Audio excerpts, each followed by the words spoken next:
लोणी गाव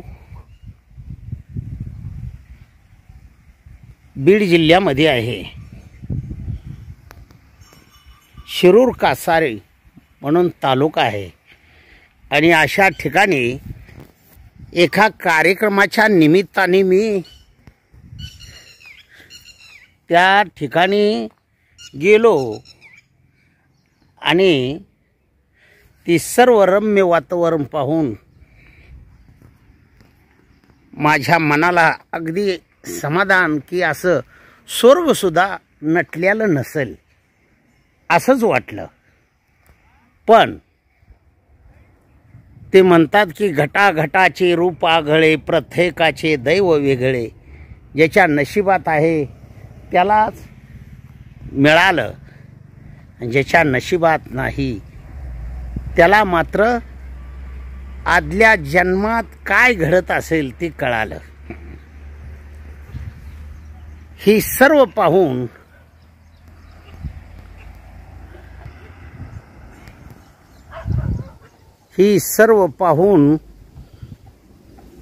इथे जवळच हावे रोड आहे आणि हावे रोडच्या कडेला या रानामध्ये माणसं त्यांची कामदार शेतातली कामं करतात. मी एक तुम्हाला गोष्ट सांगतो आणि ती माझी एक विनोद म्हणून.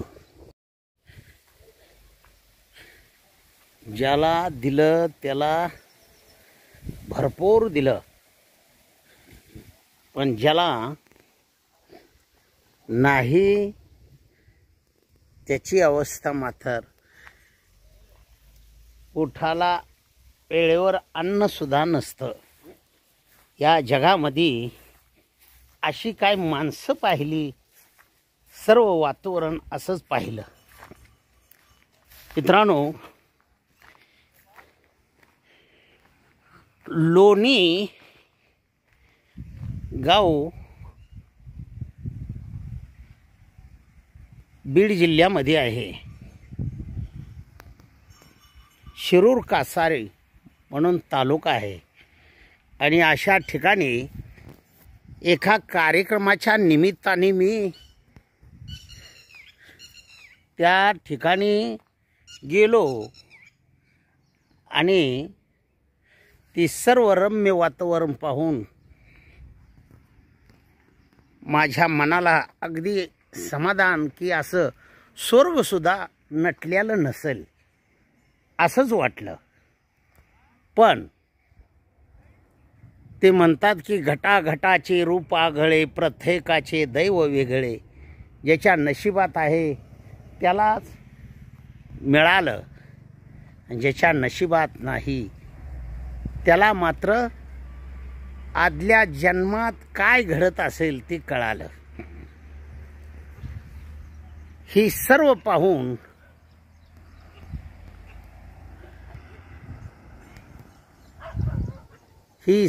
पाहून इथे जवळच हावे रोड आहे आणि हावे रोडच्या कडेला या रानामध्ये माणसं त्यांची कामदार शेतातली कामं करतात.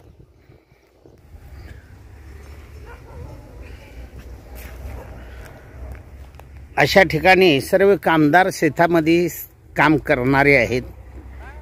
मालक खरंच एक धर्मराजा असल्यासारखं त्याच्या नशिबामध्ये देवाने भरपूर दिलेला असावं. ही सर्व पाहून मनाला समाधान व्यक्त करता येतं. इथे सर्व आनंद आहे आणि खरंच या रानामध्ये शेतात लक्ष्मी नांदत आहे. केवढं मोठी शेती आहे. या शेतीकडे बघणारे सर्व कामदार इमानदारीने कामं करतात आणि म्हणून त्या मालकाचा विश्वास त्या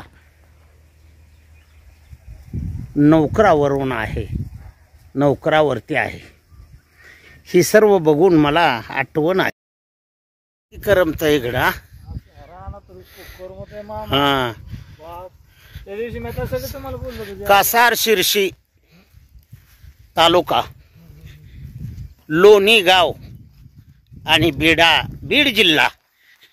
जिल्ह्यामध्ये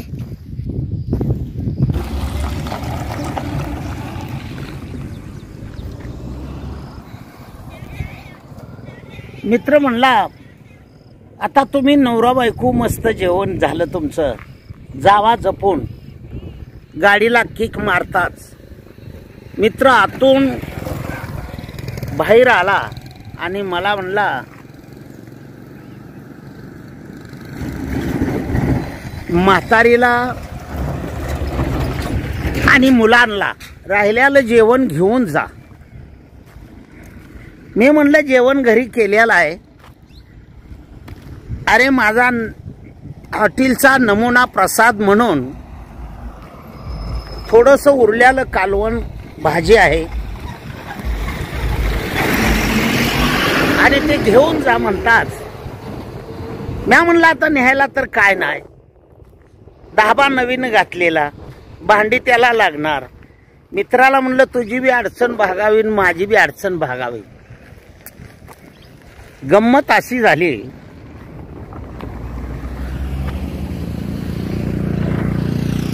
ती पातेलं छोटंसं होतं, ती पातेलं घेतलं, बायकोन हातात गाडीवर बसली, मी पुढं बसलो, गाडी चालू केली आणि गाडी निघाली. तसाच पुढे तापाड डिपार्टमेंटचा मला दिसला.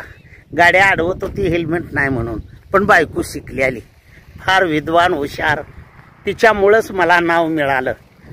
मित्रांनो गंमत अशी झाली, गाडी जवळ जाताच माझी गाडी वेगात डिपार्टमेंट पासून निघून जायचं असं ठरवलं, पण बायकोनं ताबडतोब शिट्टी फोकताच हातातलं पातेलं कालवणाचं माझ्या डोक्यावर हेल्मेट नाही म्हणून हेल्मेट सारखं पालतं घातलं. काय सांगू तुम्हाला मित्रांनो, गंमत अशी झाली, साऱ्या अंगावर भाजीचं ओघाळ आणि ती भाजी कुठं बी जिथं मोकळी जागा दिसल तिथं शिरली. जेव्हा अंगाची आग झाली, गाडी उभा केली, गडा गडा गडा गडा लोळू लागलो. मला वाटलं येडे तू असं का केलं? तर मी तुमचा दंड आणि तुमच्यावर होणारी केस वाचवण्यासाठी मी हे डोकं चालवलं. तुझं डोकं चालवणं कितपत खरं ठरलं? अगं माझ्या अंगाची आग झाली, पण कुठं नाही तिथं सुद्धा आग झाली. पोलिसांनी मारलेल्या वळ त्याचं सुद्धा मला इतकं तळमळ वाटली नसेल, पण इतकी आग अंगाची झाली. पोलिसांनी मारलं असतं तर बरं झालं असतं. पण तुझ्या या हेल्मेटची कथा, मग ती मला म्हणाली, हेल्मेट असेल तरच बाहेर फिरायला जात जावा, नाहीतर घरातच राहत जावा. धन्यवाद, धन्यवाद.